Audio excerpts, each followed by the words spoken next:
Welcome students. আজকে আমাদের আলোচ্য বিষয় হলো এমএস পাওয়ার পয়েন্ট। এমএস পাওয়ার পয়েন্টে কিভাবে আমরা অ্যাকশন বাটনের কাজ করতে পারি সেই বিষয়টি আমরা আজকে শিখব। তো প্রথমেই আমাদেরকে পাওয়ার পয়েন্টের উইন্ডোটি খুলে নিতে হবে। তো প্রথমেই আমি কিবোর্ড থেকে উইন্ডোজ কি প্লাস আর প্রেস করে দিচ্ছি।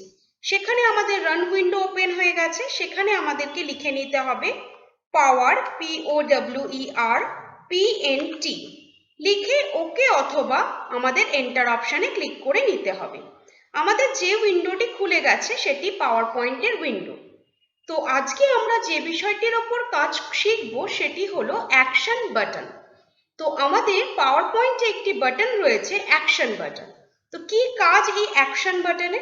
Action buttons are built-in button shapes you can add to a presentation and set to link to another slide or perform a similar action.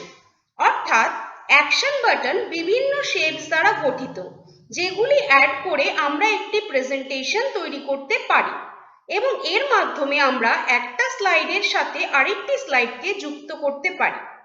দুটো পদ্ধতিতে আমরা সাধারণত অ্যাকশন বাটন ইউজ করতে পারি। একটি হলো মাউস ওভার এবং অপরটি হলো মাউস ক্লিক।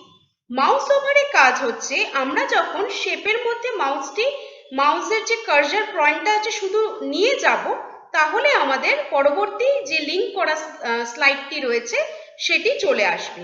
এবং মাউস ক্লিকের কাজ হচ্ছে আমাদের মাউসের কার্সারটি নিয়ে গিয়ে ক্লিক করতে হবে, তাহলে পরবর্তী যে স্লাইডটি আছে সেটি চলে আসবে। তো কিভাবে আমাদের অ্যাকশন বাটনের মাধ্যমে আমরা একটি প্রেজেন্টেশন তৈরি করতে পারি সেই বিষয়টি আজকে আমরা শিখব। প্রথমেই আমাদের যে স্লাইডটি বাই ডিফল্ট চলে এসছে সেটি হচ্ছে আমাদের টাইটেল স্লাইড।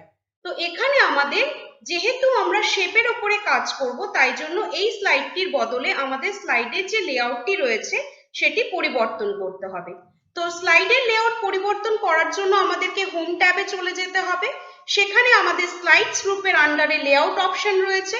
লেআউট থেকে আমরা ব্ল্যাঙ্ক স্লাইড চুজ করে নিচ্ছি, কারণ যেহেতু আমরা এখানে শেপ ব্যবহার করে কাজটি করব। তো এবার আমাকে এই স্লাইডের মধ্যে শেপ ইনসার্ট করতে হবে। শেপ নেবার জন্য আমাকে ইনসার্ট ট্যাবে চলে যেতে হবে। সেখানে আমাদের শেপস থেকে আমরা একটি ওভাল আকৃতির শেপ নিয়ে নেব। ওভাল যে শেপটি আছে সিলেক্ট করে আমরা ড্র করে নেব আমাদের স্ক্রিনের ওপরে। তো আমি আমার স্ক্রিনের যে স্লাইডটি রয়েছে তার উপরে ড্র করে নিচ্ছি। এক্ষেত্রে আমি একটি কাজ করব, সেটি হলো প্রত্যেকটা স্লাইডে আমি চাইছি আমার এই যে ওভাল শেপটি রয়েছে তার সাইজ ইনক্রিজ হবে।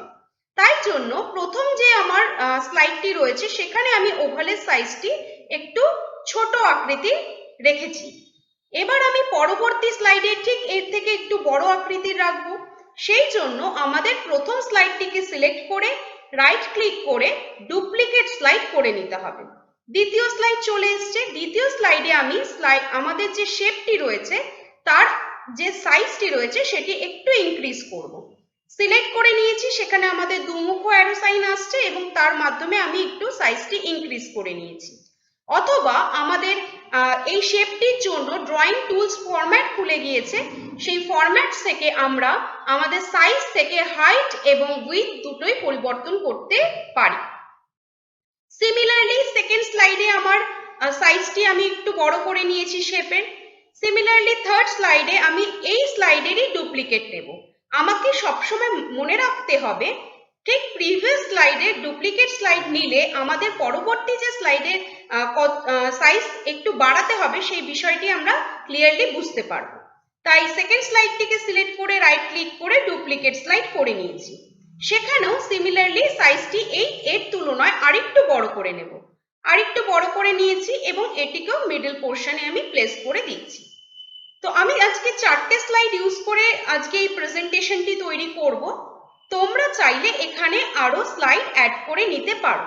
যত বেশি স্লাইড অ্যাড করবে বিষয়টি আরো বেশি ইন্টারেস্টিং দেখতে লাগবে। তো আমি এবার 3 নম্বর যে স্লাইডটি আছে সেটিকে সিলেক্ট করে রাইট ক্লিক করে আমি ডুপ্লিকেট স্লাইড করে নিয়েছি এবং 4 নম্বর স্লাইডে এসে সাইজটিকে এর থেকে তুলনামূলকভাবে একটু বড় করে নিচ্ছি। এবার আমি সেন্টারে ঠিক প্লেস করে দিয়েছি। আমার 4টে যে স্লাইড রয়েছে সেই 4টে স্লাইড আমার নেওয়া কমপ্লিট হয়ে গেছে। তো আমরা দেখে নেব যে সব স্লাইডে আমাদের যে সেন্টার পজিশনে আমাদের সার্কেলটা রয়েছে কিনা। সব স্লাইডে আমাদের সেন্টার পজিশনে সার্কেল রয়েছে। যদি কোনো স্লাইডে একটু না থাকে সেই জায়গায় আমরা অ্যাডজাস্ট করে নেব। এবার সরাসরি চলে আসছি ফার্স্ট স্লাইডে। ফার্স্ট স্লাইডে আমাদেরকে প্রথমেই যে জিনিসটি চেঞ্জ করতে হবে সেটা হচ্ছে আমাদের যে শেপটি রয়েছে তার মধ্যে আমরা কালার লাগাতে পারি, অথবা পিকচার সেট করে দিতে পারব। আমি এখানে আমার যে শেপটি রয়েছে সেটির পিকচার সেট করব শেপটির মধ্যে। তো প্রথমেই শেপটিকে সিলেক্ট করে নিয়েছি। আমাদের শেপের জন্য ড্রয়িং টুলস ফরম্যাট খুলে গিয়েছে। সেই ফরম্যাট অপশানে গিয়ে আমাদের শেপ ফিল রয়েছে। শেপ ফিল থেকে আমরা আদারওয়াইজ অন্য কোনো কালার লাগাতে পারি, অথবা আমাদের এখানে পিকচার বলে যে অপশনটি আছে পিকচারে চলে যাব। আমাদের কম্পিউটারে অবস্থিত যেখানে আমাদের পিকচারগুলি রয়েছে সেখান থেকে আমরা বিভিন্ন পিকচার লাগিয়ে দিতে পারবো। তো আমি এখান থেকে যে কোনো একটি করে পিকচার ইনসার্ট করে লাগিয়ে দিচ্ছি। সিমিলারলি আমি পরবর্তী যে আমার 3টে স্লাইড আছে সেম ভাবে আমি লাগিয়ে নিতে পারবো। পরবর্তী স্লাইডে চলে যাচ্ছি। শেপটিকে সিলেক্ট করে নিতে হবে। ড্রয়িং টুলস ফরম্যাটে চলে যাচ্ছি। সেখান থেকে শেপ ফিল থেকে যদি আমরা মনে করি পিকচারের বদলে কোনো রকম টেক্সচার লাগাবো, তো এখান থেকে আমরা যে কোনো একটি টেক্সচার অ্যাড করে দিতে পারবো। সিমিলারলি নেক্সট যে আমাদের শেপটি রয়েছে তৃতীয় স্লাইডে সেটিতে চলে যাচ্ছি। শেপটিকে সিলেক্ট করে নিয়েছি। ড্রয়িং টুলস ফরম্যাট খুলে গিয়েছে। সেখান থেকে যদি আমি মনে করি কোনো রকম গ্রেডিয়েন্ট কালার দিতে চাই, গ্রেডিয়েন্টসে গিয়ে মোর গ্রেডিয়েন্টসে চলে যাব। সেখান থেকে আমাদের যে প্রিসেট কালার, গ্রেডিয়েন্ট ফিল্ডে গিয়ে আমাদের যে প্রিসেট কালার রয়েছে, প্রিসেট কালার থেকে কোনো একটি কালার লাগিয়ে দিতে চাইলে এবং তার যদি আমি টাইপ বা ডাইরেকশন চেঞ্জ করতে চাই সেই বিষয়টিও করতে পারবো। করে আমরা ক্লোজ করে দিলে আমাদের শেপটির কালারটি সেই গ্রেডিয়েন্টটি হয়ে যাবে, অর্থাৎ প্রিসেট কালারটি অ্যাপ্লাই হয়েছে। লাস্ট স্লাইডে চলে যাচ্ছি। সেখানে গিয়ে শেপটিকে সিলেক্ট করে এটির মধ্যে আমরা ড্রয়িং টুলস ফরম্যাট থেকে শেপ ফিল থেকে একটি পিকচার লাগিয়ে দিচ্ছি, যে কোনো একটি ছবি লাগিয়ে দিচ্ছি, লাগিয়ে ইনসার্ট করে দিচ্ছি।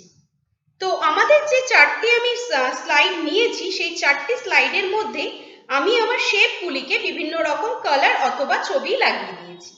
এবার আমাকে চলে যেতে হবে প্রথম স্লাইডে, অর্থাৎ আমাকে একটা স্লাইডের সাথে আরেকটি স্লাইডে লিংক করাতে হবে। তাই জন্য আমরা এখানে আজকে অ্যাকশন বাটন ইউজ করব। তো প্রথম স্লাইডে গিয়ে আমাদেরকে ইনসার্ট ট্যাবে যেতে হবে অ্যাকশন বাটনের জন্য। ইনসার্ট ট্যাবে গিয়ে আমাদের এখানে লিঙ্কস গ্রুপের আন্ডারে রয়েছে অ্যাকশন। তো স্টুডেন্টস তোমরা দেখতে পাচ্ছ অ্যাকশন বাটনটি আমাদের অফ অবস্থায় রয়েছে, অর্থাৎ কাজ করছে না। কেন কাজ করছে না? যতক্ষণ না আমরা এই শেপের বাটনটি সিলেক্ট করব ততক্ষণ আমাদের অ্যাকশন বাটন কাজ করবে না। আমাদের অ্যাকশন বাটন এখন অ্যাক্টিভ হয়ে গেছে। অ্যাকশন বাটনে ক্লিক করে নেব। সেখান থেকে আমাদের দু ধরনের অ্যাকশন সেটিংস রয়েছে, একটি মাউস ক্লিক, একটি মাউস ওভার। মাউস ক্লিক করলে আমাদের যখন আমরা প্রেজেন্টেশনটি রান করব তখন আমাদেরকে বারবার আমাদের অ্যাকশনের যে শেপটি রয়েছে সেটির মধ্যে গিয়ে ক্লিক করতে হবে। আর মাউস ওভার করলে সেই জাস্ট ওই শেপটির মধ্যে গিয়ে আমাদেরকে মাউসের কার্সারটিকে জাস্ট নিয়ে যেতে হবে। তো আমি আজকে এখানে অ্যাপ্লাই করছি মাউস ওভার। ক্লিক করে নিয়েছি। মাউস ওভারে ক্লিক করার পর আমাদের এখানে দুটো অপশন আসছে, একটি নাল, একটি হাইপারলিংক টু। তো আমরা যেহেতু একটি স্লাইডের সাথে আরেকটি স্লাইডকে যুক্ত করছি তাই জন্য এখানে হাইপারলিংক টু তে ক্লিক করে নিতে হবে। এবার এখানে একটি ড্রপ ডাউন লিস্ট এসছে। এই ড্রপ ডাউন লিস্ট থেকে আমাদেরকে চুজ করে নিতে হবে স্লাইড বলে একটি অপশন আসবে, সেই স্লাইড অপশনটি। স্লাইড অপশনটিতে ক্লিক করার সাথে সাথেই আমাদের এখানে হাইপারলিংক টু স্লাইড চলে এসছে, অর্থাৎ কোন স্লাইডের সাথে আমি কোন স্লাইডকে যুক্ত করতে চাইছি। আমি এখানে কত নম্বর স্লাইডে রয়েছি? 1 নম্বর স্লাইডে। 1 নম্বরের সাথে আমি 2 নম্বরকে যুক্ত করতে চাইছি, তাহলে আমি এখান থেকে কি চুজ করে নিতে হবে? স্লাইড 2 চুজ করে ওকে বলে যে অপশনটি আছে ওকেতে ক্লিক করে দেব। আবার আমাকে ওকে বলে যে অপশনটি আছে ওকেতে ক্লিক করে নিতে হবে।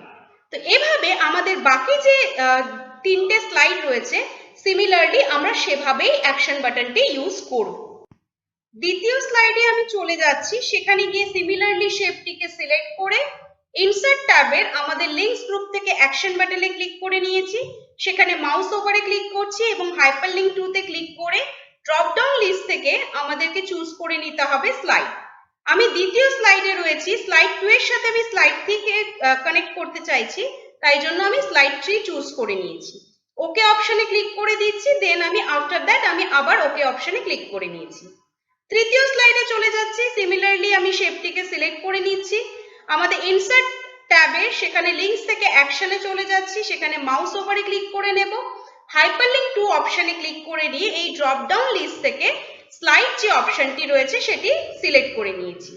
তো আমি তৃতীয় স্লাইডে রয়েছি, তাই জন্য আমি চতুর্থ স্লাইডকে আমি লিঙ্ক করতে চাইছি, ওকে করে দিয়েছি, ওকে। এবার আমি ফাইনালি আমার যে লাস্ট স্লাইড রয়েছে 4 নম্বর স্লাইড, সেটিতে চলে এলাম। আমি সেখানে শেপটিকে সিলেক্ট করে নিয়েছি, ইনসার্ট ট্যাবে চলে যাব, সেখান থেকে লিঙ্কসের আন্ডারে আমার অ্যাকশন বাটন রয়েছে, সেখানে মাউস ওভারে ক্লিক করে নেব এবং এখান থেকে হাইপারলিঙ্ক টু অপশনে ক্লিক করে নেব এবং তার পাশাপাশি এই ড্রপ ডাউন লিস্ট থেকে আমি চুজ করে নেব স্লাইড। এবং এখান থেকে আমার যেহেতু 4 নম্বরের সাথে নিচের কোনো স্লাইড নেই, আমি চাইছি ওপরের যে স্লাইডটা 1 নম্বরের সাথে কানেক্ট করতে। তো 1 নম্বরের স্লাইডটিকে সিলেক্ট করে ওকে বলে যে অপশনটি আছে ক্লিক করে নেব এবং ফাইনালি ওকেতে ক্লিক করে নেব। তো এইভাবে 4টে আমাদের যে অপশন রয়েছে, আমাদের 4টে যে শেপ আছে, তার মধ্যে আমরা আমাদের যে অ্যাকশন বাটন আছে সেটি ব্যবহার করে নিয়েছি। এবার আমি প্রথম স্লাইডে চলে যাচ্ছি, সেখান থেকে আমি এই ডিজাইন ট্যাবে গিয়ে সেখান থেকে আমি ব্যাকগ্রাউন্ড স্টাইল থেকে ফরম্যাট ব্যাকগ্রাউন্ড থেকে যে কোনো একটি ব্যাকগ্রাউন্ডের স্টাইল চেঞ্জ করে দিতে চাইছি। গ্রেডিয়েন্ট ফিল্ডে চলে যাচ্ছি, গ্রেডিয়েন্ট ফিল্ড থেকে যে কোনো একটি কালার ইউজ করে এবং সেখান থেকে যদি আমি অন্য কোনো নর্মালি ইউজ করতে চাই, ইউজ করে আমি অ্যাপ্লাই টু অল করছি, কারণ আমি প্রত্যেকটা স্লাইডে সেম কালার করতে চাইছি। অ্যাপ্লাই টু অল করে দিয়েছি, এবার আমি কেটে নিচ্ছি। তো আমার 4টে স্লাইডে এই সেম ভাবে সেম যে আমাদের ব্যাকগ্রাউন্ড স্টাইল রয়েছে সেটি অ্যাপ্লাই হয়ে গেছে। এবার আমরা ফাইনালি আমাদের প্রেজেন্টেশনটিকে কিভাবে স্লাইড শো হবে সেই বিষয়টি দেখব। স্লাইড শো করবার জন্য আমাদেরকে সরাসরি চলে যেতে হবে আমাদের স্লাইড শো যে ট্যাবটি রয়েছে সেখান থেকে আমরা ফ্রম বিগিনিং করে স্লাইড শো করতে পারি, অথবা আমরা কিবোর্ড থেকে যদি F5 প্রেস করে দিই সেটার মাধ্যমেও আমরা স্লাইড শো করে নিতে পারবো। তো আমি F5 প্রেস করে স্লাইড শো করছি, আমাদের স্লাইডটি শো হয়েছে। এবার আমাদের মাউস ওভার কাজ করছে কিনা সেই বিষয়টি কি করে বুঝবো? আমাদের যে মাউসের কার্সারটা রয়েছে সেই কার্সারটিকে আমাকে ছবির মধ্যে জাস্ট নিয়ে যেতে হবে। দেখো চেঞ্জ হয়ে সেকেন্ড স্লাইডে চলে এসছে, আবার নিয়ে যাচ্ছি, চেঞ্জ হয়ে থার্ড স্লাইডে চলে এসছে, আবার নিয়ে যাচ্ছি, চেঞ্জ হয়ে ফোর্থ স্লাইডে চলে এলো এবং ফোর্থ স্লাইডটিকে আমরা লিংক করেছিলাম ফার্স্ট স্লাইডের সাথে, আবার আমি মাউসটিকে নিয়ে যাচ্ছি, দেখো ফার্স্ট স্লাইডে চলে এলো। তো স্টুডেন্টস, এভাবে আমরা পাওয়ার পয়েন্টের মাধ্যমে আমরা অ্যাকশন বাটন ব্যবহার করতে পারি এবং খুব সুন্দর আমরা প্রেজেন্টেশন তৈরি করে নিতে পারি অ্যাকশন বাটন ইউজ করে। ভিডিওটি ভালো লাগলে লাইক এবং শেয়ার করো, আর আজই আমাদের শিক্ষা চ্যানেলটিকে সাবস্ক্রাইব করো এবং অতি অবশ্যই পাশের বেল আইকনটি প্রেস করতে ভুলো না, যাতে নতুন কোনো ভিডিও আপলোড হলে তোমরা সেটার নোটিফিকেশন পেতে